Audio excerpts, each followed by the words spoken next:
Oígase, mis queridos chatos, bienvenidos al podcast. Ahí está el detalle. Ay.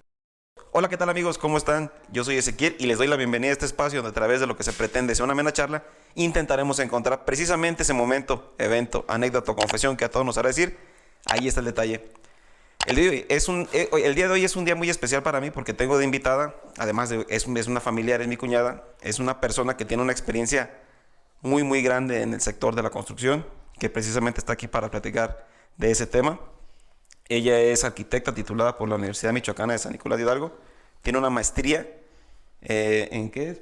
En alta dirección. En alta dirección, que eso ya es un decir porque son pocas las personas que tienen actualmente una maestría en ese sector.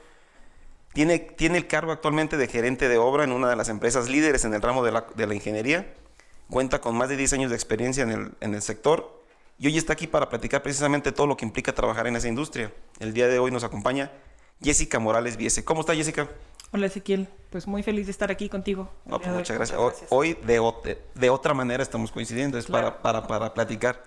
Jessica, eres arquitecta por la Michoacana. Es correcto, Ezequiel. ¿Qué te llevó a estudiar arquitectura? Pues yo creo que mi interés por la arquitectura y en general por la construcción empieza desde muy chiquita. Mi papá se dedica al rubro de la construcción también. De manera más específica, pues él trabaja en temas de pues detalles, ¿no? Aluminio, vidrio. Y desde chavita lo acompañaba a trabajar. Entonces, de ahí empieza mi interés en ese tema de la construcción. Y pues nada, la arquitectura siempre me llamó la atención. Entonces, decidí seguir lo que más me gustaba, a pesar de que es una carrera bien complicada. Sobre todo hablando de la parte de la universidad, es complicada, pero decidí seguir mi sueño y por eso caí en arquitectura. Cuando mencionas que es complicada, ¿es en tema académico? En tema académico es demandante, muy demandante. Lo he platicado con otros colegas y personas que han estudiado otras carreras y creo que es de las carreras más demandantes en tiempo y también en recurso.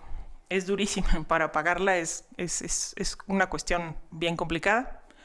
Porque requieres muchos materiales, porque requieres de libros, de estar pagando toda clase de cosas. Entonces, en ambos sentidos es bastante quizás complicado. Dentro de la gama de materias o de carreras que ofrece la Michoacana, arquitectura junto con algunas de medicina son así de demandantes en el tema económico, ¿no? Para poderla sacar adelante. Así es. Es bien complicado luego a veces que hay gente que tiene la capacidad, pero pues se está quedando fuera precisamente por el recurso. Cosa que sé que también tú la batallaste, no la sufriste, ¿sí? Sí, me tocó, mis papás hicieron un gran esfuerzo para apoyarme, pero con toda honestidad te digo que sí fue complicadísimo. Hubo días en los que tenías que sacrificar incluso el lunch o el desayuno para comprar el papel fabriano, que era uno de los materiales que de repente ocupamos más, el papel albanene para hacer los planos, un estilógrafo, lo que fuera, pues tenías que elegir una cosa o la otra. Sí es complicado y sí se torna más complicado en el sentido de que demanda también todo tu tiempo. Entonces éramos pocos los que de repente estudiábamos y trabajábamos al mismo tiempo. Entonces sí, yo creo que es de las más difíciles porque se combinan estos dos aspectos, ¿no? Quizás el hecho de que seamos familiares me da a mí un poquito la ventaja de que conozco un tanto tu historia y voy a tocar un tema que yo considero que es bien importante porque quizás está un poquito estigmatizado, pero veo que en tu caso te ha servido. El tema de tomarse a veces un año sabático para replantearse las cosas, ¿no? O sea, tú terminas la prepa y tomas un año sabático, pero no lo hiciste con el afán de no seguir, sino lo hiciste con otro objetivo, pero ya tenías bien presente que sí querías estudiar arquitectura, ¿no? ¿A ti te sirvió el año sabático? Sí, me sirvió bastante. Yo creo que es un tabú porque generalmente cuando las personas tomamos un año sabático, generalmente los papás piensan, no, hombre, va a tomar un año sabático y ahí se va a quedar, ¿no? Es hasta peligroso, ¿no? Cortar un poquito esa inercia que traes de la escuela, del estudio. A veces se torna complicado. Yo lo tomé porque, te voy a ser honesta, sí estaba un poco confundida, pero mi confusión no era muy lejana en realidad. Yo estaba decidiendo entre arquitectura e ingeniería civil. Pero siempre, ¿no?, en el ramo de la construcción. Siempre en el ramo de la construcción, que finalmente es donde caí, ¿no? Entonces, mi año sabático, además de para trabajar, porque teníamos complicaciones económicas en casa. Yo necesitaba enfocarme un poco más en esa parte. Entonces tomé ese año sabático pues para definir bien el tema, que al final es muy chistoso porque yo terminé el año sabático y me definí por ingeniería civil. Yo empecé a estudiar ingeniería civil, estuve ahí unos meses y al final tuve que hacer un esfuerzo también para, de alguna manera, tener paralelamente ambos estudios porque estaba queriendo que me admitieran en arquitectura, ¿no? Que también eso fue un riesgo, porque me quedé, me admitieron en ingeniería civil y tenía mi curso propedéutico, por ejemplo, en arquitectura. Entonces, por ahí terminé el año sabático, me decidí por ingeniería civil y terminé en arquitectura. ¿Y qué te lleva a cambiar la carrera? Porque finalmente me imagino que la decisión, y estoy seguro que tu caso se repite en muchísima gente, ¿no? Seguro. Decir, sabes que yo quiero estudiar una cosa, pero también me llama la atención, y al final casi es un volado, decidirse por una, y ya estando en una, muchos han repetido, sabes que mejor me cambio. Esta no es mi carrera, esto no es lo que yo esperaba, y terminan cambiando la carrera. ¿Qué fue lo que llevó en tu caso a tomar la decisión de brincarle a la de arquitectura? Finalmente han sido muchos reveses, ¿no? Porque te digo que ahorita ya estoy ahí más metida o mi trabajo está más enfocado en lo que haría un ingeniero civil que un arquitecto. Pero en ese momento empecé el curso propedéutico y recuerdo clarito que cuando llegas típicamente en la universidad te preguntan los maestros. Sus tres preguntas primero que no tienen nada que ver con la materia. ¿Por qué estás aquí? ¿No? Preguntaban, oye, pues ¿por qué estás estudiando? ¿Por qué entraste a ingeniería civil? Y yo recuerdo haber estado sentada ahí frente a mi hoja, que además yo volteaba alrededor y era la única mujer. Entonces yo dije, no, ni madres, porque si me quedo aquí, voy a faltar un día y estos cabrones me van a echar de cabeza porque seguro se van a dar cuenta que falté porque soy la única mujer. Entonces, a la hora de responder esas preguntas, cuando me preguntaron que por qué estaba en ingeniería civil, no supe qué responder. Y siempre estaba como, porque además en la universidad son vecinas, ¿no? Una facultad y otra. Entonces yo recuerdo haber visto, o que yo veía arquitectura así como wow, ¿no? Yo decía, no manches. Y el edificio de ingeniería civil era una cosa, pues muy ordinaria, ¿no? Como todos los demás. Y yo sentía que arquitectura tenía otra vibra, ¿no? No tanto por el lugar, sino por lo que representaba para mí. Entonces, al final, pues tuve esa sacudida de cabeza y dije, me voy a arquitectura, porque no sé qué hago aquí, no sé qué hago en ingeniería civil. Entonces, tomé el riesgo, me fui a arquitectura a ver si me admitían y al final terminé por quedarme ahí. ¿Te cambiaste al semestre, al año? Me cambié, no, estaba empezando el semestre. Okay. Estuve 4 meses en arquitectura, admitida en ingeniería civil, porque hice el examen. Okay. A ti te admiten en la universidad con el examen y con el curso propedéutico. Entonces, yo hice el examen en ingeniería civil. Hice el curso propedéutico de los dos. Tomaba unas clases de curso propedéutico en ingeniería y otros en arquitectura. Y entrando el semestre me fui a arquitectura, pero todavía no estaba admitida. Por eso te digo que corría un riesgo. Porque yo estaba pensando, estaba buscando, me encontraba con cualquier maestro y me le acercaba para ver si me echaba la mano para ver cómo hacerle, ¿no? Porque ya tenía la admisión a la universidad. Okay, entonces estuve como 4 meses sin saber en qué facultad estaba, o que si me iba a poder inscribir en la facultad de arquitectura. Entonces, ¿ya estabas en ingeniería? Sí. Y también estabas al mismo tiempo en arquitectura. Bien chistoso, ¿no? Porque al final de cuentas, yo creo que la presión, ¿no? De decir, y si no la pego allá y mejor me regreso para acá, pero ya estabas decidida que era arquitectura 100%. Sí, me la jugué. Lo peor que pudo pasar era que pues no me admitieran en arquitectura. Evidentemente no me podía regresar a ingeniería porque ya no tenía un registro ahí de materias. Entonces, lo peor que pudo pasar pues era que me quedara otro fuera. Año sabático. Okay. ¿No? Y dices, ahorita platicabas que era difícil o que te fue difícil la carrera. Sí. ¿Por el tema económico o también fue por un tema de exigencia, de la complicación de la misma, de la misma carrera? ¿O por qué dijiste tú que era difícil estudiar la carrera? Sí, por ambas razones. Te digo, de entrada necesitas... es un sacrificio grande económicamente hablando. Yo tuve compañeros a los que estoy muy agradecida porque muchas veces tuve que pedir prestados que los plomones, que los colores, Hubo muchos compañeros que me regalaban papel, que no. A pesar de que la universidad es prácticamente gratuita o tiene unos costos muy, muy bajos de... Son simbólicos, ¿no? Son simbólicos, ajá. Y generalmente te permiten condonar cuando tienes cierto promedio, etcétera. Aún así, pues el día a día implica un gasto, ¿no? Y en cuanto a exigencia, pues es muy, muy grande. Ahora creo que la tecnología ha facilitado muchas cosas, pero de cualquier manera sigue siendo complicado. Generalmente hay entregas que, digo, tardabas, no sé, tuvimos un semestre, creo que fue el cuarto semestre, en el que estuvimos una semana prácticamente, dormíamos 2-3 horas para poder terminar, ¿no? Generalmente las materias de diseño, ¿no? Pero es apasionante, es una carrera muy apasionante. Entonces, yo lo hice honestamente con mucho gusto. O sea, sí estás de repente Sí, con exhausto. el sacrificio. Y obviamente el sacrificio es real, pero si te gusta, pues definitivamente no es tan pesado, ¿no? ¿La terminas de manera regular? Sí. Sin ningún tiempo de alguna materia recursada, No, ni nada, ninguna. de manera regular. Ninguna. Platícame qué es lo más complicado, porque para todos los que ya hemos pasado por el tema de ser graduado, de titulado y buscar tu primer empleo, yo creo que es el primer portazo que te dan en la cara, porque tú sales con un chingo de ganas de comerte al mundo y llegas y dices, no, es que quiero experiencia, quiero ciertas tablas, y es donde te das el primer bajón.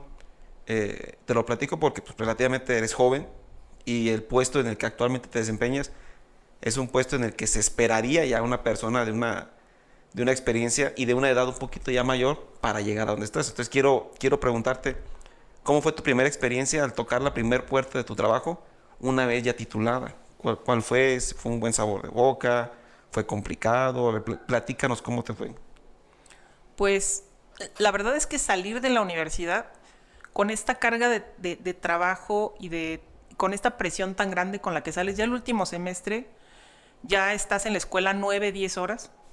O sea, ya no tienes tiempo para otra cosa. Despiertas y lo primero que haces es irte a la escuela y llegas en la noche y otra vez en automático. Entonces es tan demandante que cuando tú terminas la carrera, es un desconecte muy fuerte para tu mente, para tu cerebro, ¿no? Entonces, de estar a tope siempre de su capacidad o estar siempre ocupado, dejar de estar en ese sitio, porque en la universidad no es como en cualquier otra situación, ¿no? En la escuela terminas y se acabó, ¿no? No tienes pendientes, listo, acabaste. Ya, un día estás en la escuela y al día siguiente ya eres graduado, ¿no? Uh-huh. Entonces, para mí, hubo una etapa de depresión muy fuerte. Yo entré en una depresión, que ya después me enteré que es una situación muy común. Seguramente muchas personas la han vivido. ¿Es una depresión post-titulación? Es correcto, es una depresión post-titulación, que yo creo que tiene que ver con esto, ¿no? Tu cerebro, tú estás acostumbrado a esa dinámica de siempre estar a tope en el tiempo y siempre andar corriendo y de repente, ¡fum!, lo apagan y te vas, ¿no? Entonces, a mí me pasó mucho eso.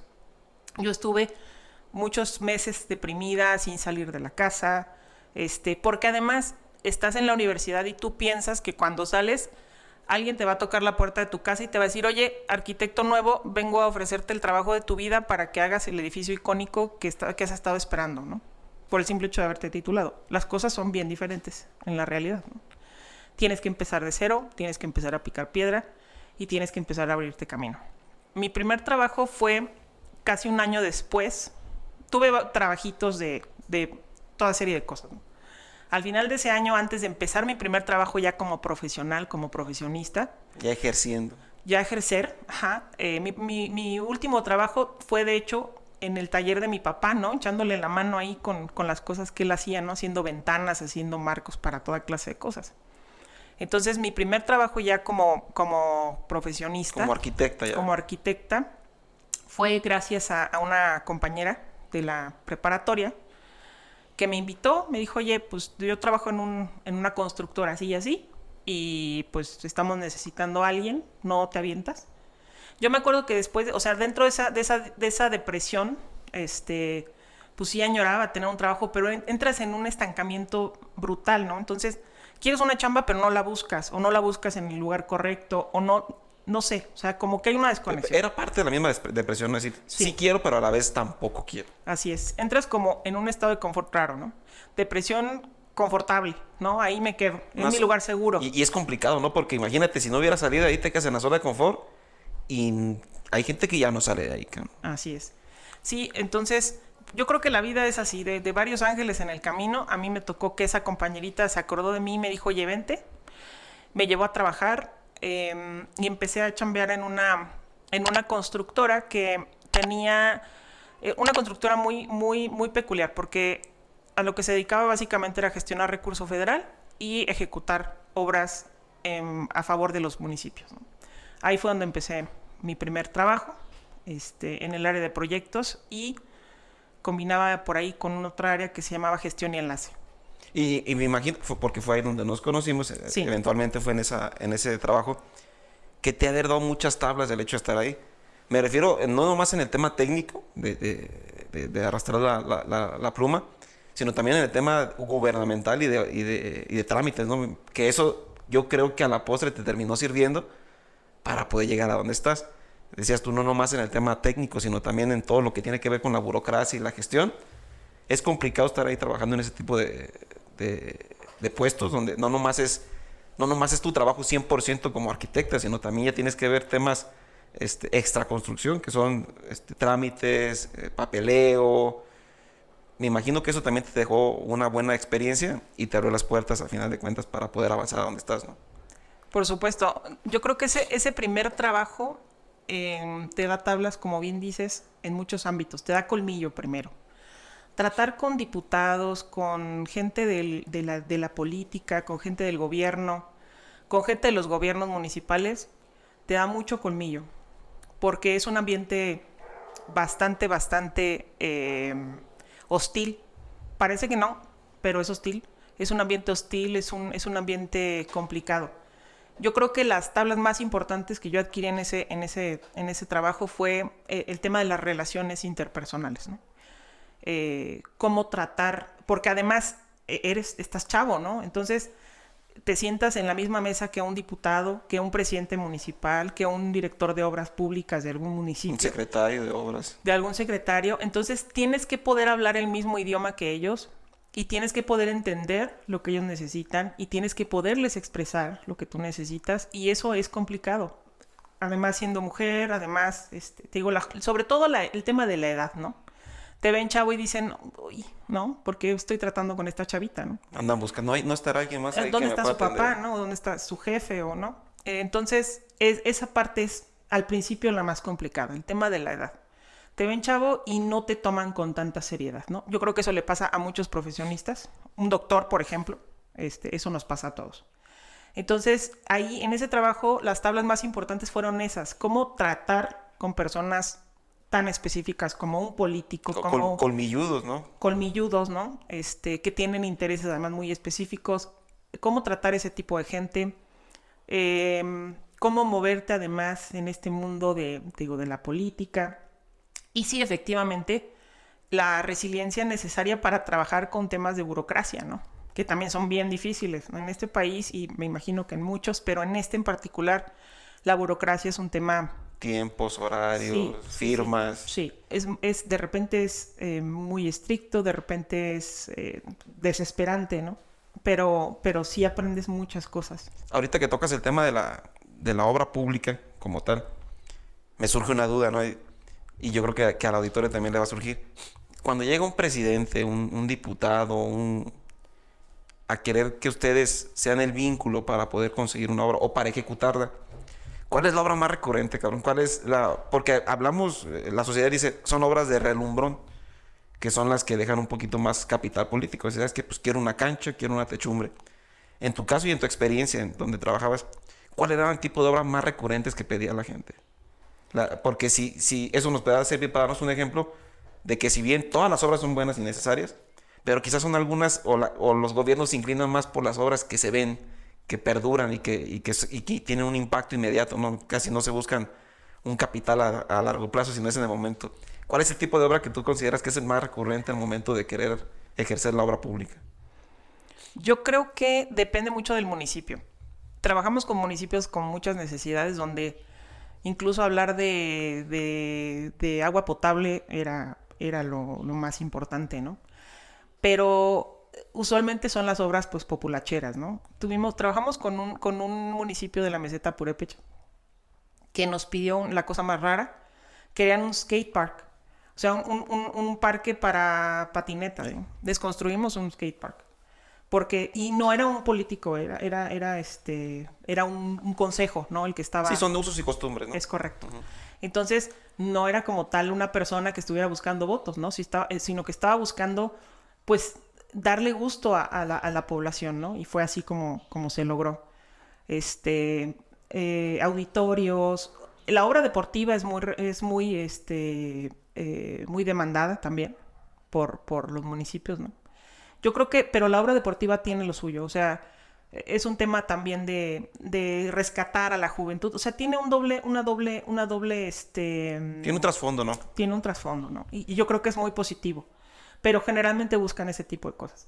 Ya cuando se satisfacieron las necesidades, pues, más básicas, como el agua, como ese tipo de cosas. Los servicios básicos, ¿no? Sí, sí, y también tiene que ver con el presidente municipal, ¿no? Del momento, ¿no? Que sea obra pues necesaria, ¿no? O si es pues con el simple hecho o sea, si es consciente, pues evidentemente buscará obras de otra naturaleza. Que tengan el impacto social necesario para lo que en ese momento necesita la comunidad. Claro. Fíjate, me llama la atención ahorita el tema que nos platicas de que en la meseta buscan un skate park, y eso te habla de algo muy bueno, ¿no? Al final de cuentas, como dices tú, quizás ya habían solucionado los demás servicios y ya se podían dar, no el lujo, sino esa satisfacción de decir, ahora quiero ver por el tema de los deportes, y no el deporte convencional, no una cancha, no el fútbol, no una techumbre, sino un deporte un poquito más, que es de nicho, ¿no? Es para cierta población.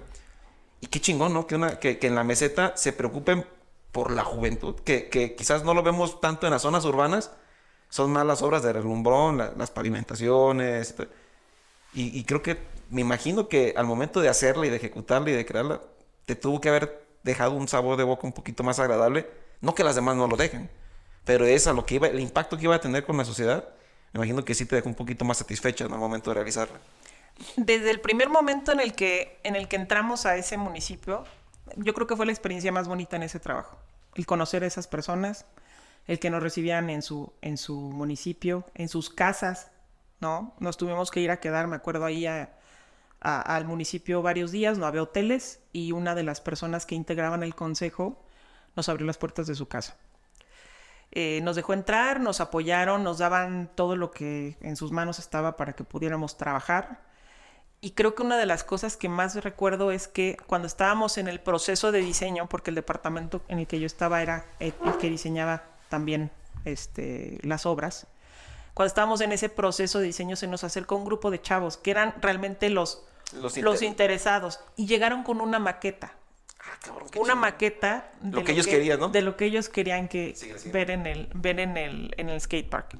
Entonces, eso fue padrísimo porque ellos fueron partícipes, sabían exactamente qué querían y fueron partícipes del proceso de diseño desde cero, ¿no? Entonces, fue muy padre esa experiencia, convivir. Esa es una de las cosas, creo, más positivas de esa chamba, ¿no? Conocer mucha gente y acercarte a ese tipo de grupos que a lo mejor de otra manera no habrías tenido la oportunidad, ¿no? Un grupo de chavitos que pues estaban aprendiendo a usar las patinetas o los patines, y órale, aquí está nuestra maqueta. Entonces lo hicimos realidad, y hacerlo realidad fue lo mejor, y fue la mayor satisfacción que puedes tener, ¿no? Así como nos platicas esa que tiene que ser muy dulce, estoy seguro que también te tocaron agridulces o amargas, que de decir, ¿sabes qué? Esta experiencia si no la quiero volver a tocar por lo complicado, por a veces el tema de chocar con ideas, ¿cuál consideras tú, que nos puedes platicar la experiencia más amarga que hayas tenido cuando estabas trabajando, ejecutando obra pública para municipios en específico? Yo creo que el primer acercamiento con un poco la corrupción, ¿no? Yo creo que para mí ese fue el choque más fuerte.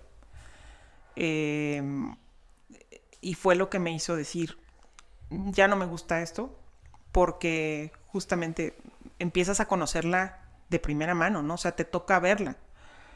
Y eso para mí fue pues lo más impactante, ¿no? Ver cómo de repente se torna más importante esta parte, ¿no? Que el satisfacer las necesidades de un grupo de gente en sí, ¿no? De un grupo de personas vulnerables, ¿no?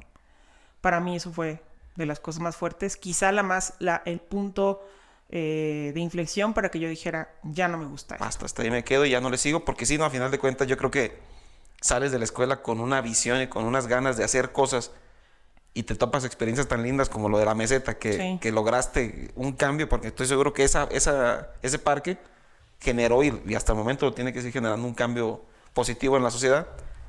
Y luego vas y te encuentras con temas de corrupción, de buscar que a todo le salpique, que escurra para todos lados, y dices tú, ay cabrón, entonces no es lo que estaba buscando. Entonces, ¿qué fue lo que te lleva a salir? Precisamente es eso, el tema de estar ahí. Porque eso te desenamora. quiero pensar que no es un tema de chocar con la misma empresa, porque sé que tú has tenido muy buenas experiencias y de todos lados donde has salido, sales con las puertas abiertas, ¿no? O sea, te vas, pero te están esperando. Dices, ¿sabes qué? Cuando quieras regresar, aquí es tu casa y puedes regresar. No sales mal. He tenido suerte. He tenido mucha suerte porque he pertenecido a empresas que me han tratado bien. Y no he tenido ningún problema de esa naturaleza, pero lo que a mí me desenamoró en ese momento fue justamente eso, ¿no? Encontrarme con esa parte con esa cuestión de la corrupción. Y yo creo que si podemos hablar de los factores dentro de la empresa, fue el que yo ya estaba topada. Era una empresa hasta cierto punto pequeña, en la que yo ya no podía ir más allá. Y ya llevaba 2 años y cachito haciendo lo mismo, entonces llega un momento en el que se vuelve cíclico y se vuelve aburrido, ¿no? Entonces yo creo que esos dos temas combinados fueron los que me orillaron a decir, pues ya, hasta aquí termina mi ciclo, ¿no? Eventualmente sales, te incorporas a otra empresa también que tiene que ver con el tema de la construcción, que sigues creciendo y llegas a un punto donde también ya estás en los puestos de mayor relevancia. Y quisiera tocar otro punto que creo que nos pudiera dejar un poquito de una lección muy, muy bonita, porque hay un patrón que repites en tu vida. Después de esa empresa, o bueno, en la penúltima en la que has estado, decides replantearte también otra vez y vuelves a tomar un año sabático. Y te lo platico y te lo comento en el mejor de los sentidos, ¿eh? No por criticar, sino porque yo sí, cuando pasó esa decisión, dije, ay cabrón, se necesita un valor bien grande, tener la cabeza bien centrada para decir, me voy a esperar, alguien tiene que valorar mi trabajo, alguien tiene que valorar lo que soy, y no me voy por la primera opción. Digo, muchas veces el tema económico es lo que nos detiene, pero cuando tienes una buena planeación, cuando tienes una educación financiera que es también necesaria para poder tomar esas decisiones, te ayudó bastante, ¿no? Otro año sabático, que es que creo que los años sabáticos en ti han sido para bien, ¿no? Porque a final de cuentas te llega a posicionar en un lugar mejor en el que estabas. Sí, yo creo que siempre pasa. Es como creo que se usa mucho o se ve mucho en las relaciones personales, en las relaciones amorosas, ¿no? Es como terminar una relación amorosa y tomarte tu tiempo para recuperarte a ti mismo, para volver a ser tú, ese tipo de cosas que de repente hasta cliché suena.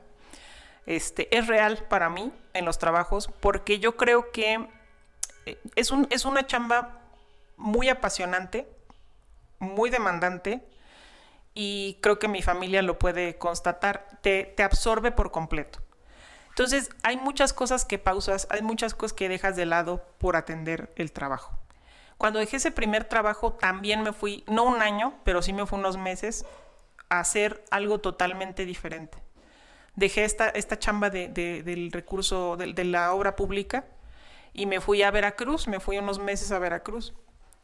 ¿Y qué decidí hacer? Pues me metí a chambear, a echarle la mano a un primo que estaba haciendo una construcción, y me metí, que generalmente es lo que me gusta, volver como un poco a las cosas básicas, al oficio, ¿no? Entonces me puse a trabajar con él, a construir literal. Me puse a hacer mezcla, me puse a ayudarle a limpiar unas vigas, a reconstruir un hotelito que tiene la familia por ahí en Veracruz. Entonces, literal, volvimos a los básicos, a hacer mezcla, pegar piedra, a pulir maderas, a todo, ¿no? A pasar hambre incluso. Creo que eso de a lo mejor salir por completo de la dinámica y de la zona de confort siempre es bueno para la cabeza, para el corazón, para todo, ¿no? Volver a las raíces, ¿no? Así es. Sí, el volver a tener que rascar las bolsas para ponerle al celular saldo y a veces no tener que comer. No digo que sea lo mejor, pero a mí me ha servido en varias ocasiones, ¿no? Como que te regresa los pies a la tierra. Y en este último trabajo, pues bueno, fue lo mismo. Terminé ahí sí con un burnout terrible por la exigencia del trabajo. Era un trabajo muy estresante, muy demandante, 24/7. Y con un nivel de responsabilidad bien impresionante. Con un nivel de responsabilidad muy grande. Y entonces, al final del día, pues terminas ya agotado, ¿no? No agotado de que te vas 2 días de fin de semana y te recuperas, o que te vas de vacaciones y te recuperas. Literal agotado. Entonces, yo termino mi relación laboral con esta empresa. También en buenos términos. En buenos términos, pero ya no, de mi parte por lo menos, ya no con el interés de volver. De regresar, ¿no? No, o sea, en términos normales, vaya, ¿no? Y pues bueno, decido esperarme, ¿no? Yo, para recuperarme de varios temas, ¿no? Del tema del trabajo, de una depresión que yo traía ya producto de la muerte de mi mamá.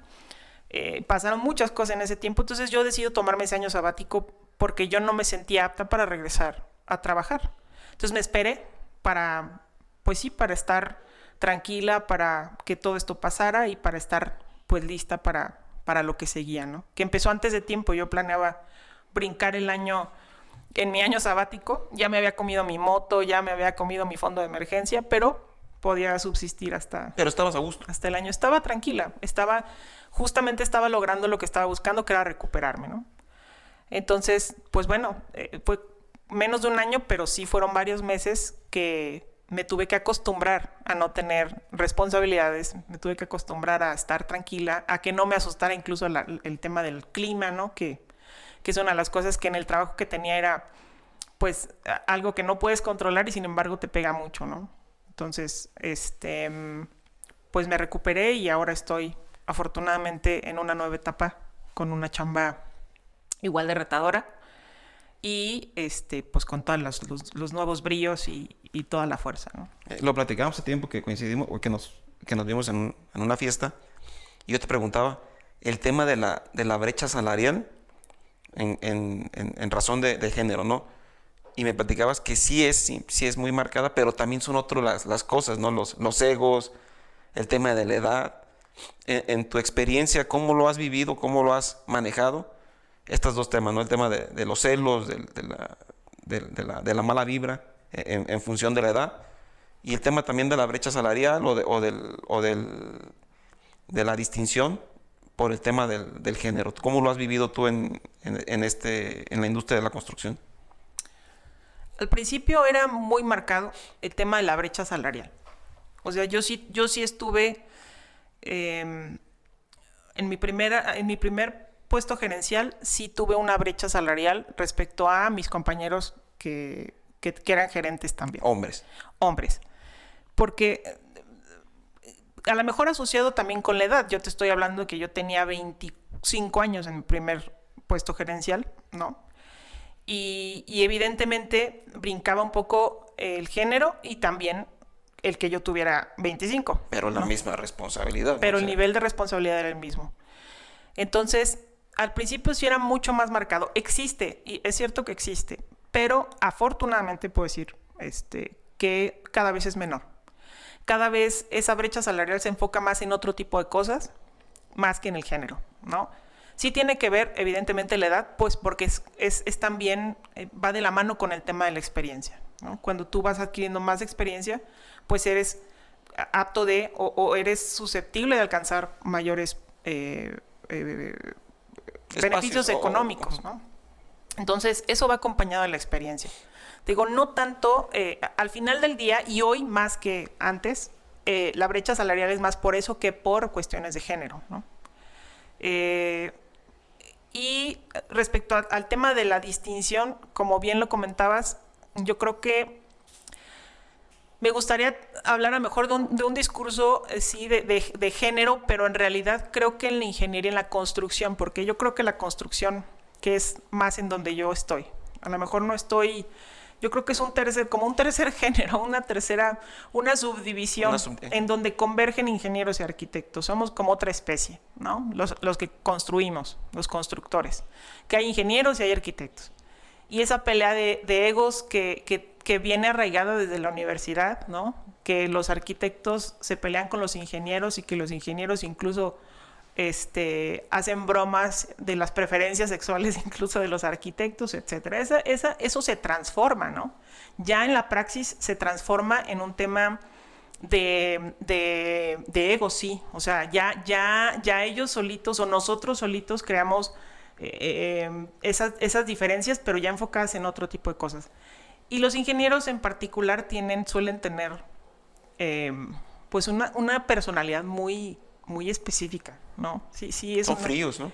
Son fríos. Es chistoso, porque a mí, desde la perspectiva de alguien que ha sido a lo mejor la más joven en un grupo de ingenieros, que he sido la única mujer en un grupo de ingenieros, que he sido la única arquitecta en un grupo de ingenieros, como que en ciertos momentos son muy celosos de su deber, ¿no? Son personas que tienen un ego bien reforzado, que aman lo que hacen, usualmente son personas muy apasionadas, pero también suelen ser muy de la manada, ¿sabes?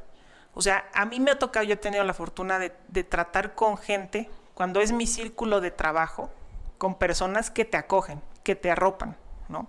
Se vuelve un tema muy fraternal. Los ingenieros son muy fraternales. O sea, te cuidan porque eres la chiquita, porque eres la mujer, porque, ¿no? Que eso puede también confundirse en algún momento con machismo, ¿no? O puede relacionarse con machismo. Puede tergiversando el tema de decir. Claro, me creen inferior, me creen más débil y por eso me cuidan. Por eso, ¿no? Yo la verdad es que no me quejo al respecto. O sea, yo no he tenido una experiencia negativa con mis compañeros de trabajo.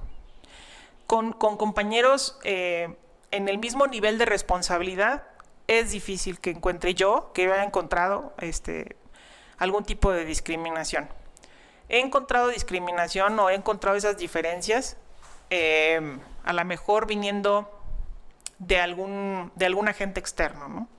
De alguna supervisión, de alguna dependencia. De algún político, como lo platicaba hace ratito. De algún político. De agentes externos a la empresa, ¿no? Pero que yo haya sido discriminada por mi jefe directo o por mi grupo de compañeros, jamás.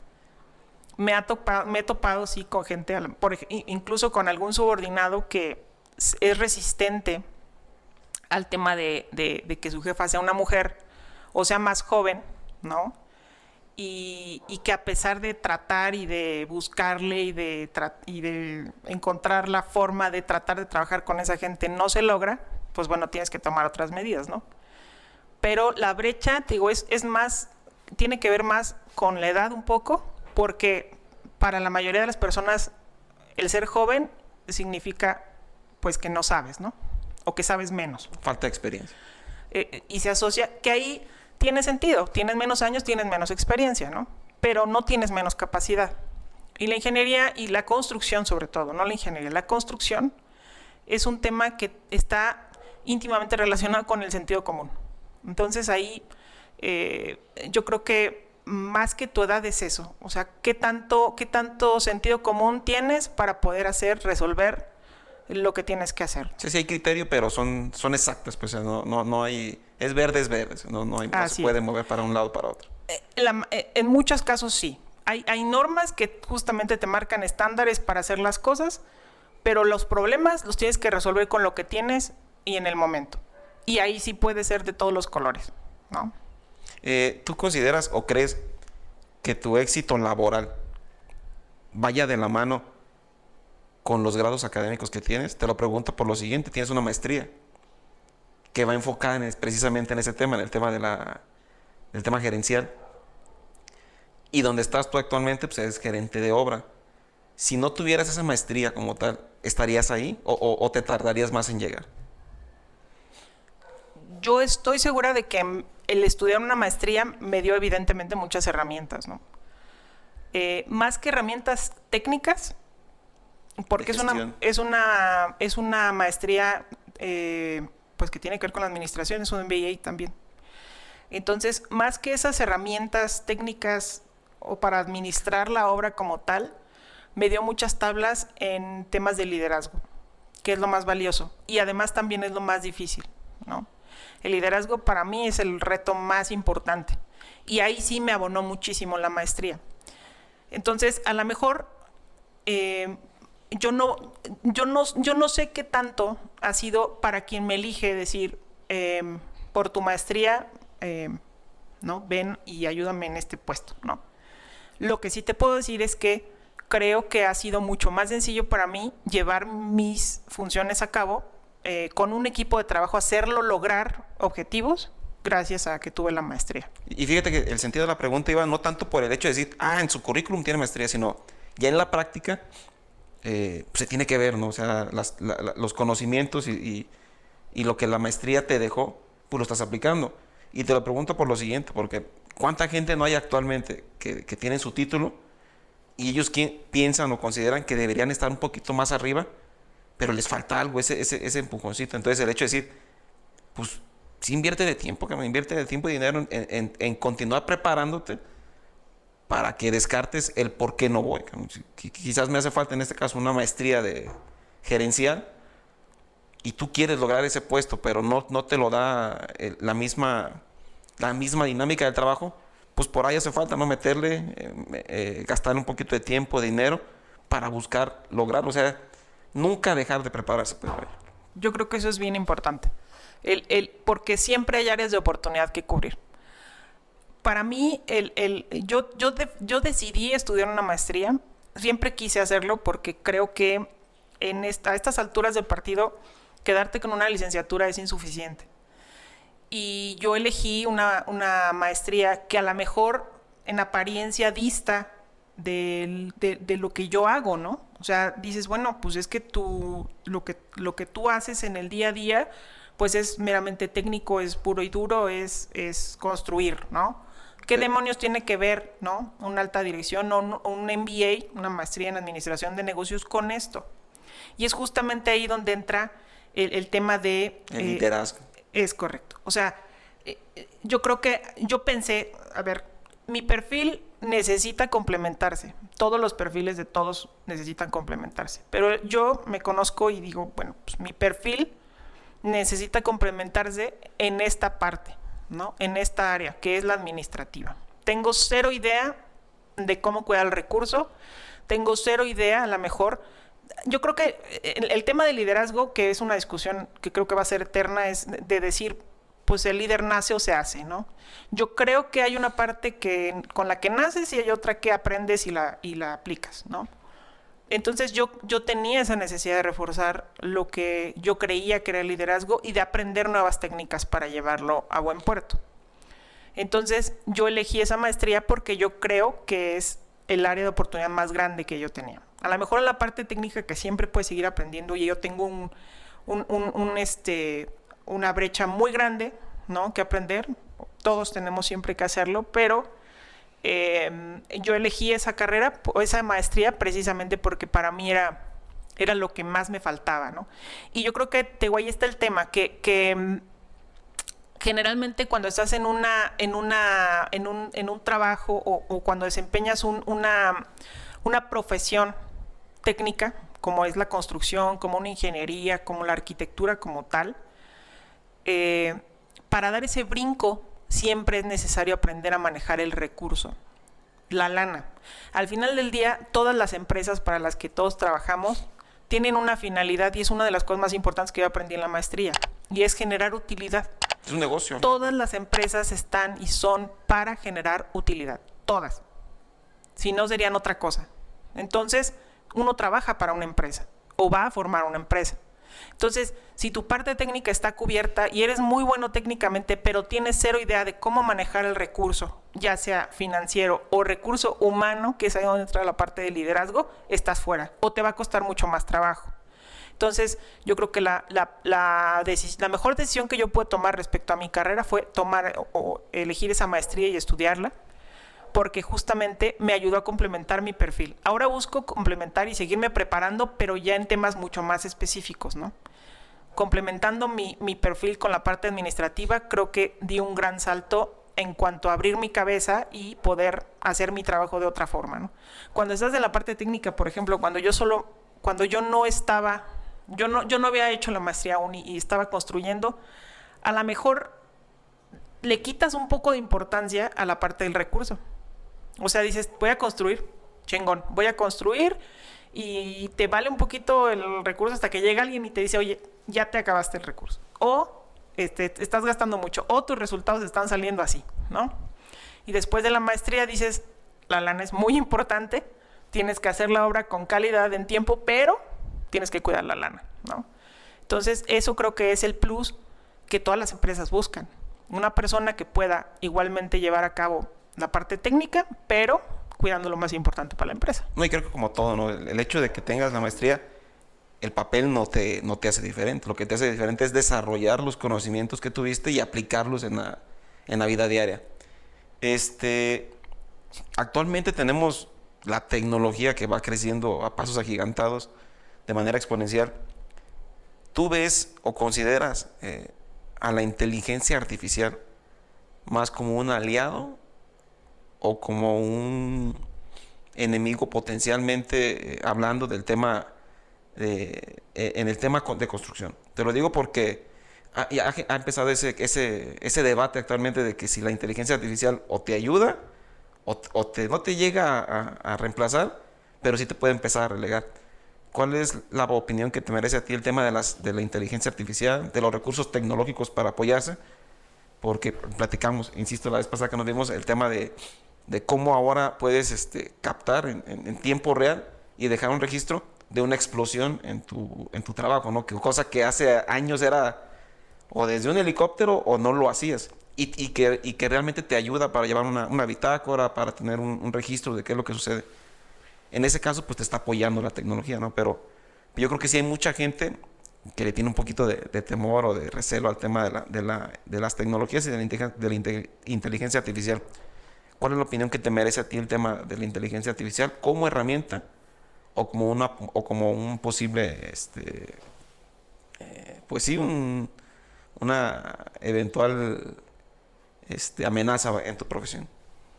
Fíjate que tienes razón. Últimamente es un debate muy común, lo escuchas en muchos lados. Y yo creo que para nosotros en la construcción ha sido definitivamente un aliado. Como en todos somos resistentes al cambio, ¿no? Y pensamos que las cosas, o nos sentimos un poco amenazados por los cambios. Ciertamente creo que la inteligencia artificial es potencialmente destructiva, pero yo creo que depende totalmente de nosotros. Nosotros la creamos al final del día, ¿no? Yo creo que controlada y enfocada, la inteligencia artificial puede hacer maravillas para nosotros. Ahorita a nosotros nos ayuda a registrar, a llegar hasta donde no podemos llegar, a tener registros de cosas, a llevar seguimiento de la obra, a poder modelar soluciones, adelantarnos al futuro, ¿no? Cálculos más rápidos, ¿no? A calcular de forma más precisa, de forma más eficiente. Creo que nunca nos podría sustituir, porque la construcción en particular está llena de procesos y está llena de imponderables que la inteligencia emocional tendría que tener a lo mejor muchos algoritmos que los puede tener, pero no creo que funcione igual que un equipo de personas especializadas haciendo una obra, ¿no? Pero yo creo que para el tema de la construcción específico siempre va a ser un aliado, bien llevado y bueno, obviamente también dándole chance de participar en nuestros procesos, pues seguramente será un aliado siempre. Y volvemos a lo mismo, ¿no? Es la capacitación constante y nunca dejar de aprender, porque de mucho te va a servir tener las herramientas y las nuevas tecnologías si no le sabes. Es lo que platicamos el otro día. Dices tú, ay cabrón, yo quise operar un dron Y en el momento se me complicó, que estoy seguro que eventualmente lo vas a manejar o ya lo manejas. Pero tu sobrino lo agarró y al momento, ¿no? Entonces yo creo que el tema de tener los recursos, pero también así como lo que tú hiciste con el tema de la maestría, seguir creciendo, seguir aprendiendo, pues para no quedarte, porque también ahí está el riesgo de no actualizarte y que las mismas nuevas tecnologías te rebasen. Ahí sí está, yo creo que el riesgo principal, ¿no? Claro. Sí, ahora los chavos traen el chip ya, como lo decimos, ¿no? Mi sobrino tomó 3 segundos aprender a manejar un dron y yo pensaba, híjole, no he visto ningún tutorial. Un curso, cabrón. No he leído el instructivo, no sé cómo hacer esto, se va a caer esta Y madre. ya lo estaba volando, ¿no? Y se va a caer esta madre y mi sobrino ya lo había hecho volar y lo tenía arriba, listo, ¿no? Entonces, sí, como bien lo dices, creo que es bien importante en cualquier carrera, en cualquier rubro, estarse actualizando porque la tecnología va mucho más adelante que nosotros. Pero yo creo que como te lo dije, es un aliado, entonces hay que aprender a utilizarlo como tal nada más. Entonces, actualizarse, pues para mí ha sido importante y creo que pues es un consejo universal, ¿no? Jessica, no puedo terminar la plática sin un tema que en lo particular a mí me genera mucho interés y mucha curiosidad, cabrón. Las leyendas urbanas en torno a la construcción y es un tema que quería tocar. Se dice mucho a veces sacrifican a personas para bendecir la obra, avientan a alguien al colado. ¿Qué sí es real y qué tan no es real? ¿Por qué? Porque tú me platicabas, es decir, ¿sabes qué? En el sur, el tema de los altares a los aluches sí es real y sí existe, ¿no? Quizás habrá gente que cree o que no cree, pero pasa. ¿Qué tan real es los mitos y qué tanto es falso, Jessica? Yo creo que depende mucho de la región justamente en la que estás construyendo y de la gente que construye, ¿no? El tema de los aluches es muy chistoso porque sí tengo compañeros que han presenciado o que lo dicen seguros porque parecería que pues son ingenieros, no arquitectos, son constructores. Ellos no creen porque son científicos, ¿no? Sí, o sea, ellos creen en lo que hay, no en lo que ven. No, estos cuates, he tenido compañeros, he escuchado pláticas en las cuales se dice que sí hay que ponerle su altar a los aluches porque si no se lo pones no te dejan chambear, ¿no? O sea, que tú haces algo y te vas y al día siguiente regresas y esos cuates ya desmadraron toda tu obra. Entonces, que para tenerlos contentos, pues hay que hacerles sus altares, hay que comprarles sus cervezas, hay que ponerles sus cosas para que te dejen chambear, ¿no? Y hay gente que te dice, o sea, ingenieros ya de años que te dicen, carrera, es en serio, cabrón. O sea, a mí me hacían travesuras en la obra hasta que yo puse mis altares y me dejaron chambear, ¿no? Y es muy respetable, son tradiciones al final del día, ¿no? Tradiciones como el Día de la Santa Cruz, ¿no? Que hay gente muy devota, hay gente que cree. Justamente es eso, es una cuestión de creencias, es una cuestión no de fe, pero de creencias, ¿no? ¿En qué tú crees? ¿Qué crees que pueda pasar? ¿No? El tema, digo, de la Santa Cruz. Los sacrificios a gente, pues, evidentemente no es verdad. No. Yo no lo he escuchado ni en el bajo mundo. No hay que esté una persona así atorada en la pared ni nada. A que las metan en el colado, no, definitivamente no. Y creo que además sería una cuestión que demeritaría la calidad de la construcción, porque un cuerpo humano en un colado, pues es un hueco enorme en un macizo de concreto. Entonces, tu ¿no? experiencia, eso es un mito, ¿no? Es un mito. ¿Qué sí hacemos? Y yo lo he hecho por seguir a lo mejor, si tú quieres, en la inercia, en la tradición. Cuando tú tienes el primer colado, que en mi caso... Estamos un albañil, ¿no? Eso sí lo hacemos. Generalmente, bueno, yo he hecho más obra de infraestructura, más con concreto que con tierras, ¿no? Cuando tú tienes tu primer colado en la obra, lo que haces es aventar monedas, que es como el pozo de los deseos, ¿no? Avientas la moneda y solo pides que todo salga bien. Eso sí lo hacemos. No es inofensivo para la obra y para la población, entonces eso sí se hace, pero es algo... Es un tema ya más bien de cábala, ¿no? Sí. De un ritual propio. Es un ritual ingenieril que se lleva cuando estás con tu primer colado, pero fuera de eso nada más, ni sacrificamos ni albañiles, ni gente, ni nada. Jessica, no quiero terminar esta bonita charla, y además una plática muy, muy, muy interesante que la verdad sí estoy muy, muy picado en ella. ¿Cuál sería tu consejo? ¿Cuáles serían las palabras que tú le darías para quienes están ya a punto de querer terminar de terminar la prepa, y que dicen, no me sé definir si la arquitectura, la ingeniería, qué debo de hacer, para dónde me inclino. ¿Cuál sería tu consejo si los tuvieras aquí enfrente y le dijeras, ¿sabes qué? Haz esto o sigue estos pasos, o que tú les darías para que les ayude a definir un poquito ya el tema de qué carrera elegir? Específicamente hablando del sector de la construcción. Pues bueno, yo creo que lo primero que debe existir en cualquier trabajo es pasión. Y es difícil saber si algo te apasiona si no lo haces. Entonces, yo creo que hay muchos chavos que están bien seguros desde el principio, ¿no? Que dicen, para allá voy y nunca trastabillan y nunca... Voy derecho y no me quito.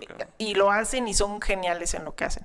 Pero hay gente como yo que de repente le da lo mismo odontología que arquitectura. Entonces, para esas personas que no tienen bien definido ese tema, yo creo que es tomar una pausa primero, investigar lo más que se pueda respecto a... Porque de repente te das cuenta que no sabes mucho de las carreras. O sea, que hay carreras que ni sabías que existían y que pueden gustarte, ¿no? A mí me pasó. Entonces, tomarse una pausa, investigar bien de qué se tratan todas las carreras, tener un acercamiento si es posible. Yo lo tuve con la construcción. O sea, yo sabía que era arquitectura e ingeniería la mejor, porque yo ya había tenido ese acercamiento desde bien chavita. Ya nomás tenías que definir cuál de las Ya dos, nada ¿no? más era una o la otra, ¿no? Pero entiendo que hay gente que puede estar mucho más confundida y ese primer acercamiento con la carrera puede ser muy valioso. Entonces, si no saben qué hacer, pues tómense un año sabático y traten de acercarse a las profesiones que les llaman la atención, ¿no? Para ver de qué se trata, para ver qué se hace en ellas, para ver si se ven en ellas. Porque es bien importante que lo que ustedes hagan les traiga pasión, que les apasione tanto que no les importe si es lunes o domingo, que les apasione tanto que no les canse el cuerpo, que les apasione tanto que lo hagan y que les genere esa adrenalina y que les genere ese sentido de pertenencia y esa felicidad, ¿no? Que debe generarte un trabajo o lo que haces, la profesión que lleves a cabo. Oye, Jessica, no me gustaría terminar la plática, que la estoy disfrutando demasiado, sin tocar el tema del género en las carreras y en la construcción.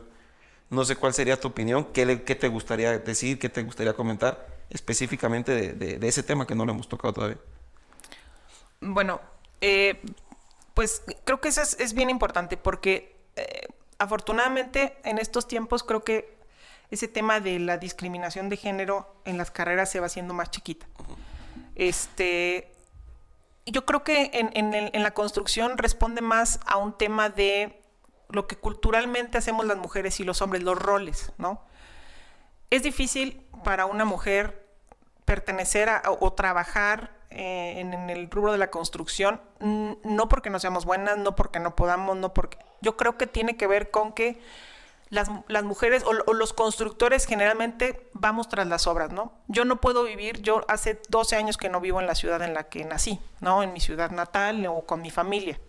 ¿Por qué? Pues porque tienes que tomar la decisión de irte como gitano siguiendo las obras y la terminas y sigue otra y te vas a otra ciudad. Entonces vives en 20 ciudades en tu vida, en el transcurso de tu vida laboral.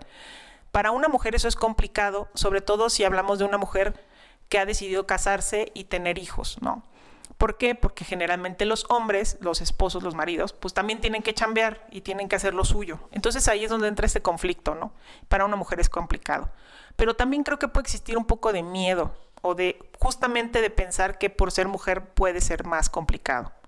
Entonces, hablando específicamente del género, yo estaría, y es algo que siempre he deseado y que platicamos a veces con las poquitas mujeres que yo conozco en el rubro, yo creo que estaría fenomenal que hubiese más mujeres que se animaran a trabajar en esta área. Es apasionante, es un área padrísima y creo que las mujeres lo hacemos muy bien.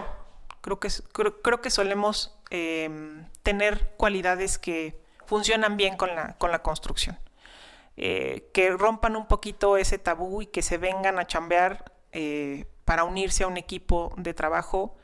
Los constructores hombres no muerden, y ahora es mucho más fácil para las mujeres hacerlo. Somos muy pocas. Yo ojalá pudiera conocer a alguien que a lo mejor pues no sé, que tuviera igual un equipo de trabajo como mujer, pero son bien poquitas. Entonces, ojalá que si hay alguien allá afuera que tenga esa cosquillita de querer construir y que a lo mejor tenga ese tope mental o ese impedimento autoimpuesto por que piense que no puede hacerlo, pues que se anime, que la construcción es hermosa, que la construcción es un mundo impresionante y, como ya lo he dicho varias veces, apasionante, y que todos podemos hacerlo, ¿no?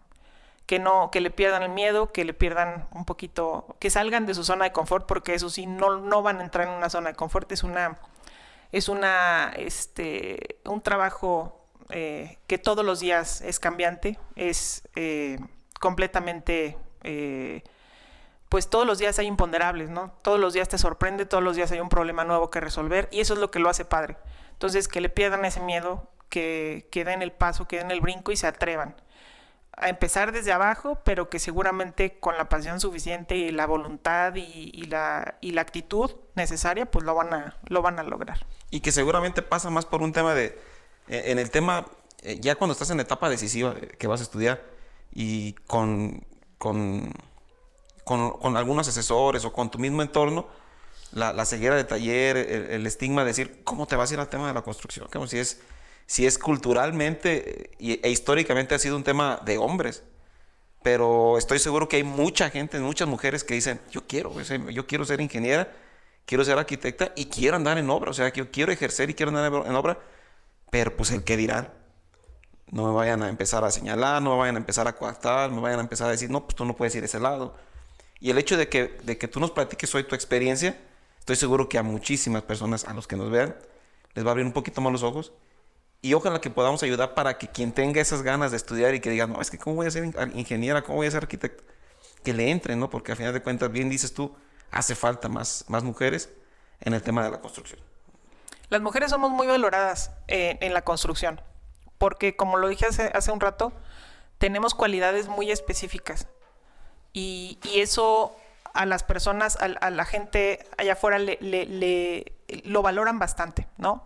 Tenemos cuestiones como la honestidad, como el orden, ¿no? Muchas cosas que a lo mejor los hombres que tienen otras cualidades valoran mucho de nosotros. Entonces, el trabajar, de verdad, yo me he sentido bien recibida en este ámbito, y yo veo esa admiración por el simple hecho de estar ahí, ser mujer. Lejos de la discriminación, es como wow, es admiración, porque te atreviste quizá, porque diste ese brinco, porque estás aquí, ¿no? Porque hay sacrificios detrás. Entonces, que crean que al final del día van a ser bien valoradas, van a ser apoyadas, y que sí, que salgan de esa duda, si es que la tienen, porque piensan que va a ser más difícil por el hecho de... No, y además que sepan que hay empresas que apuestan también, o sea, que abren las puertas, ¿no? Porque también luego dicen, ¿y si no me contratan por ser mujer?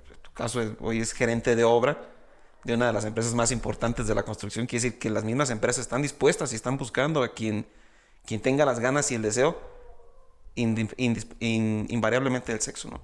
Sí, claro. O sea, ahora yo y sabes cuándo es genuino, ¿no? Yo trabajo afortunadamente para una empresa que justamente que está apostando por ese talento femenino muchísimo. Que cuando a mí me nombran gerente de obra, soy la primer gerente de obra de la empresa, por lo menos aquí en Latinoamérica, y cuando a mí me dan ese nombramiento, me dicen, estamos buscando que esto se convierta en un 50-50. Que es una costumbre, ¿no? Ya dentro de la empresa. Que sea ya un tema, no de reglas si tú quieres, pero sí de buscar esa igualdad, ¿no? De compensar un poco esta parte.